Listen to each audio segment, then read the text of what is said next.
Let's tell everyone what happened here. So Lesnar comes out, and he talks about how Finn beat John Cena. This is Heyman. Says Finn beat John Cena last week. No fluke, no controversy.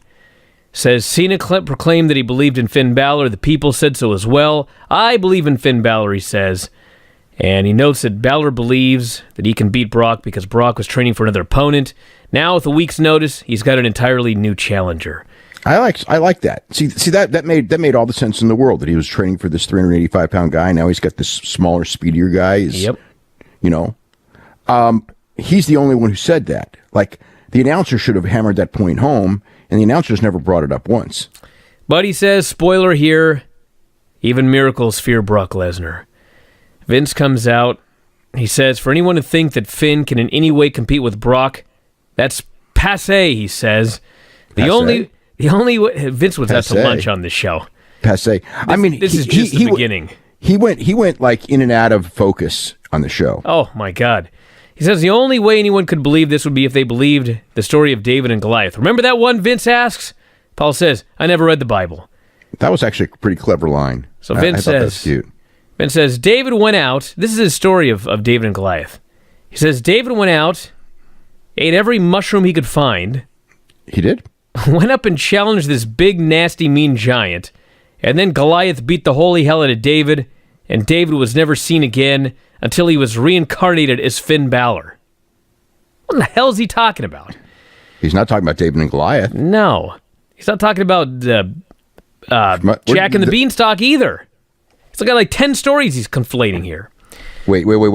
Jack and the Beanstalk. Did Jack eat mushrooms or something? No, where do the mushrooms come from? I have no idea where. I know where So Vince says Finn earned the right.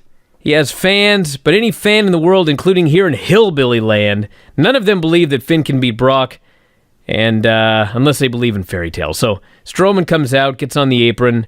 Says, so wait. So is David and Goliath a fairy tale? Because isn't the Bible supposed to be real? David and Goliath is in the Bible. But okay, but Jack and the Beanstalk's a fairy tale. Yes. Okay. Jack and the Beanstalk is not. I'm not saying like David and Goliath may very well be a fairy tale as well, but it's not supposed to be if it's in the Bible. So Strowman comes out, gets on the apron, which I actually have read, even though Paul Heyman never has. So maybe I'll let him know what's in there.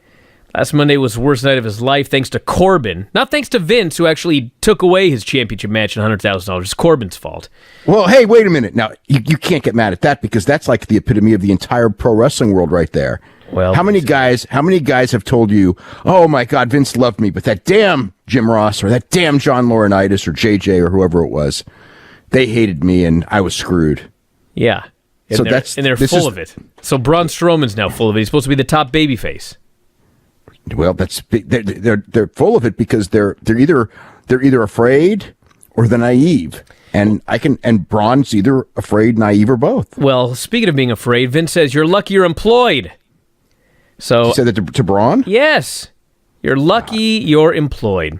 God. Finn Balor comes out and that makes he feels like such a star, huh? Says he's earned his opportunity to face Brock. He knows Vince.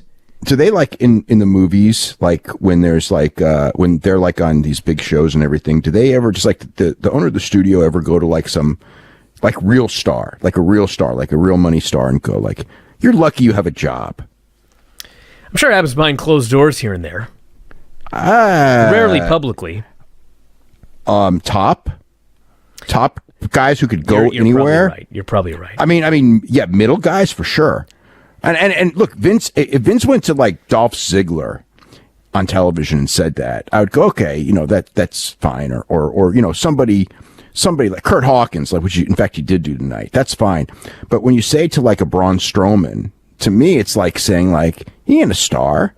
And it's like, well, if he's not a star and he's just about, one of the 2 or 3 most over guys on the brand, I guess we got a whole bunch of mid-carders here and, it's like in a star-driven business. It's kind of backwards. So Finn says at the Rumble he's going to defeat Lesnar, reclaim the title. Brock laughs.